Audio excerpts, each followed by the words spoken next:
हो सकते हैं ताकि इस लड़ाई को जीता जा सके। चलिए अगली खबर का रुख करेंगे। अगली खबर है मुख्यमंत्री अशोक गहलोत को लेकर। राजस्थान में कृषकों की जो कृषि भूमि है उसकी नीलामी पर अशोक गहलोत ने रोक के निर्देश दिए हैं। रिजर्व बैंक के नियंत्रण वाले बैंकों की तरफ से किसानों की भूमि को नीलाम करने के लिए नोटिस दिए गए थे। सीएम अशोक गहलोत ने इन पर रोक लगा दी है। सीएम गहलोत ने अपने ट्वीट के जरिए लिखा कि हमारी सरकार ने 5 एकड़ तक कृषि भूमि वाले किसानों की जमीन नीलामी पर रोक का बिल विधानसभा में पास किया था, लेकिन अभी तक राज्यपाल की अनुमति नहीं मिलने के कारण यह कानून नहीं बन सका। उन्होंने कहा कि कानून के न बनने के कारण ऐसी नौबत आई है। उन्होंने कहा कि वो आशा करते हैं कि इस बिल को जल्द अनुमति मिलेगी ताकि आगे ऐसी नौबत नहीं आए।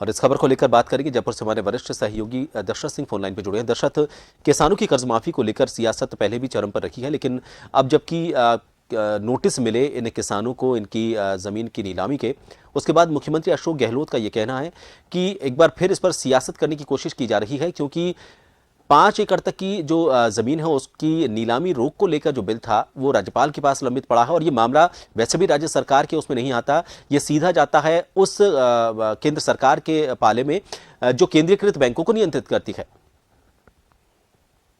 देखिए, निश्चित तौर पे प्रभात मुख्यमंत्री की तरफ से जो ट्वीट किया गया है और खास तौर पे जो नीलामी के जो नोटिस जारी किए गए थे और कई किसानों की जमीनें नीलाम होने के कगार पर थी, उस पर कहीं ना कहीं मुख्यमंत्री ने रोक लगाई है। और खास तौर पे रोक इसलिए लगाई है कि केंद्रीकृत जो बैंक है वहां से इन किसानों का कर्जा लिया गया था और हालांकि वो कर्जा वो चुका नहीं पाए, बड़ी राशि हो गई, तो ऐसे में जो कुर्की का जो आदेश है वो बैंकों की तरफ से जारी किया गया था और उसके बाद स्थानीय प्रशासन के मार्फत वो कुर्सी जो होती है, नीलामी होती है, उसकी प्रक्रिया शुरू हो गई थी, उस पर रोक लगा दी है। और मुख्यमंत्री ने ये कहा कि वन टाइम सेटलमेंट जो स्कीम है उसके तहत केंद्र सरकार अगर चाहे तो इन किसानों को राहत दे सकती है, क्योंकि ये तमाम जो किसान है वो राष्ट्रीयकृत बैंकों से जुड़े हैं और राजस्थान सरकार 10% जो इसका राजस्थान सरकार के हिस्से में आता है तो राजस्थान सरकार निश्चित तौर पे वो चुका देगी। बाकी 90% जो पैसा है वो अगर माफ किया जाता है वन टाइम वन सेटलमेंट के तहत, स्कीम के तहत एनपीए जिसको कहा जाता है, केंद्रीकृत जो बैंक है उनकी तरफ से, तो इन किसानों को राहत मिल सकती है। दूसरी तरफ बीजेपी पूरे मामले को लेकर हमला सरकार पर बोल रही है। किरोड़ी लाल मीणा जो राज्यसभा सांसद है वो आज जयपुर में कई किसान जो प्रतिनिधि हैं, पीड़ित हैं या परिजन है, उनके साथ में उन्होंने प्रदर्शन किया और उसके बाद सरकारी अधिकारियों के साथ भी उनकी वार्ता हुई। उन्होंने मुआवजे का भी ऐलान किया कि कई किसानों की जो मौत हुई है उसमें सरकार मुआवजा भी दे। धन्यवाद।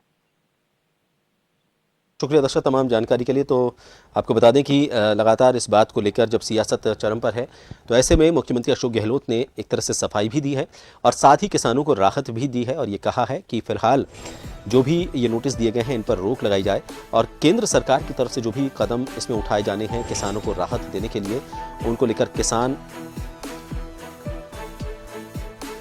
गुहार लगा रहे हैं। केंद्र सरकार के पाले में ये गेंद है, केंद्र सरकार को केंद्रीकृत बैंकों का जो हिस्सा है उसकी माफी के लिए उन्हें निर्देशित करना है।